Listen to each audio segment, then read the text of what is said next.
Today we are in how to write a good answer.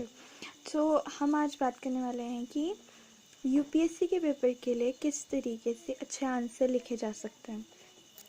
तो पहले क्या होता है कि हम आंसर के विस्तार पे बात करते हैं। विस्तार यानी आंसर की परिधि, और परिधि मतलब कि आंसर को कितना लिखा जाए और उसमें क्या क्या लिखा जाए। तो सबसे पहले की परिधि में जो आता है कि जो पूछा गया है वही लिखें, अनावश्यक बातें ना लिखें।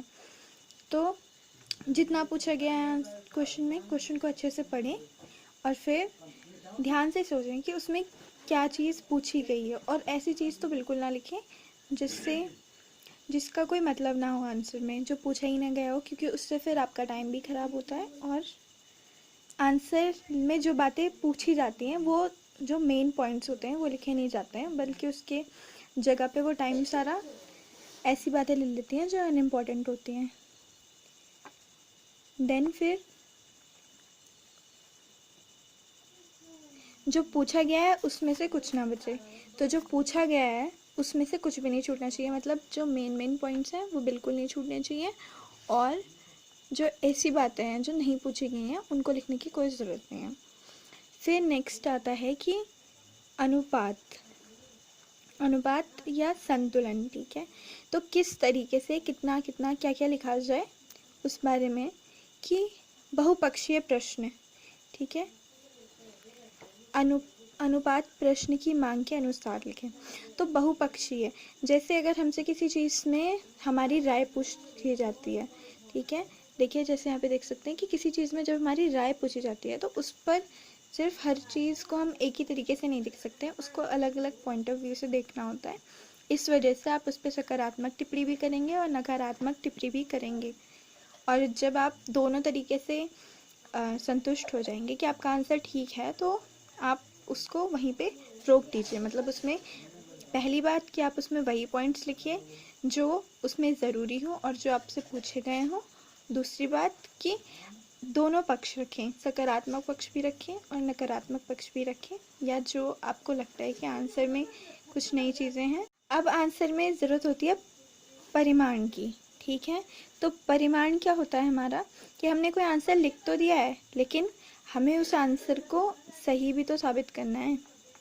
ठीक है, तो वो आंसर सही है या नहीं है, तो इस हिसाब में हम क्या कर सकते हैं, या तो हम कोई आर्टिकल या कोई सेक्शन लिख सकते हैं, और या फिर हम क्या कर सकते हैं, कोई मैप बना सकते हैं। जैसे कि हमसे अगर पूछा जाएगा कि किस राज्य में सबसे ज़्यादा चीनी उत्पादन होता है, या किस राज्य में सबसे ज़्यादा वन्य अभ्यारण्य है, तो उस जगह का हम एक छोटा सा मैप साइड में बना करके उसको शो कर सकते हैं। ठीक है, और क्या किसी प्रकार की हम कविता लिख सकते हैं, किसी प्रकार के हम मोरल वैल्यूज़ लिख सकते हैं, या हम कुछ भी उसमें स्प्रिंकल्स ऐड कर सकते हैं अपने आंसर में, ताकि वो आंसर दूसरों से थोड़ा अलग लगे, उसको पढ़ने वाले को भी अच्छा लगे। नेक्स्ट है कि अपनी भाषा और उसका प्रवाह। तो भाषा और प्रवाह दोनों अलग अलग है। कि भाषा, पहले तो हमारी भाषा बहुत इजी होनी चाहिए, इतनी ज़्यादा इजी नहीं लेकिन इजी होनी चाहिए, इतनी कि पढ़ने वाले को समझ आ जाए। और प्रवाह ऐसा होना चाहिए कि जब हम आंसर लिख रहे हैं तो पढ़ने वाले का उस आंसर में फ़्लो बने। और उसमें राइटिंग भी आती है, तो आप उस राइटिंग पे भी थोड़ा ध्यान दे सकते हैं। फिर क्या है कि यथासंभव शुद्धता होनी चाहिए। ठीक है, जैसे कि मैंने आपको बताया कि आपकी भाषा में शुद्धता होनी चाहिए, मतलब कि वो पढ़ने वाले को समझ में आना चाहिए, इतना साफ होना चाहिए। ठीक है, और नेक्स्ट क्या है, तो आपकी वर्तनी यानी आपके भाषा और व्याकरण, क्योंकि व्याकरण भी भाषा का एक अंग है, तो व्याकरण पे भी ध्यान देना बहुत ज़रूरी होता है। क्योंकि कहीं कहीं पे हम लोग छोटे छोटे पॉइंट्स लगाना भूल जाते हैं, और कहीं कहीं पे ऐसा होता है कि हम लोग का को की कर देते हैं, या कुछ भी मिस्टेक्स हो सकती हैं, तो उसका भी बहुत अच्छे से ध्यान दीजिए। फिर शब्दावली, आप किस तरीके के शब्दों को चुनते हैं वो भी आपके आंसर में बहुत ज़्यादा ज़रूरी होता है। ध्यान रखना कि आप सही और ऐसे शब्द चुनें जो दूसरे को समझ आए। और आप उस पर क्या कर सकते हैं, आप एक तो शब्दों को साफ लिख सकते हैं, और क्या कर सकते हैं, हिंदी तत्सम शब्दों का प्रयोग करें, ठीक है, तद्भव शब्दों का प्रयोग ना करें जितना हो सके।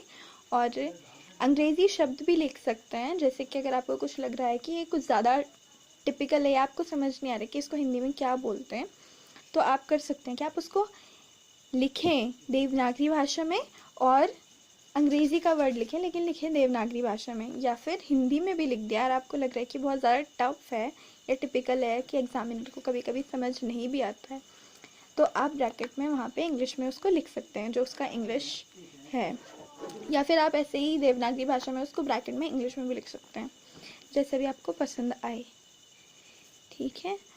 देन क्या होता है प्रस्तुतिकरण। प्रस्तुतिकरण जिस प्रकार से हम अपने आंसर को प्रस्तुत करते हैं किसी के सामने, तो वो भी इम्पोर्टेंट होता है कि किस तरीके से आप अपने आंसर को दिखाते हैं। तो पहले तो आपका आंसर बहुत सुंदर होना चाहिए, मतलब दिखने में काफ़ी अच्छा होना चाहिए, और मतलब दिखने में अच्छा ऐसे कि राइटिंग ठीक होनी चाहिए।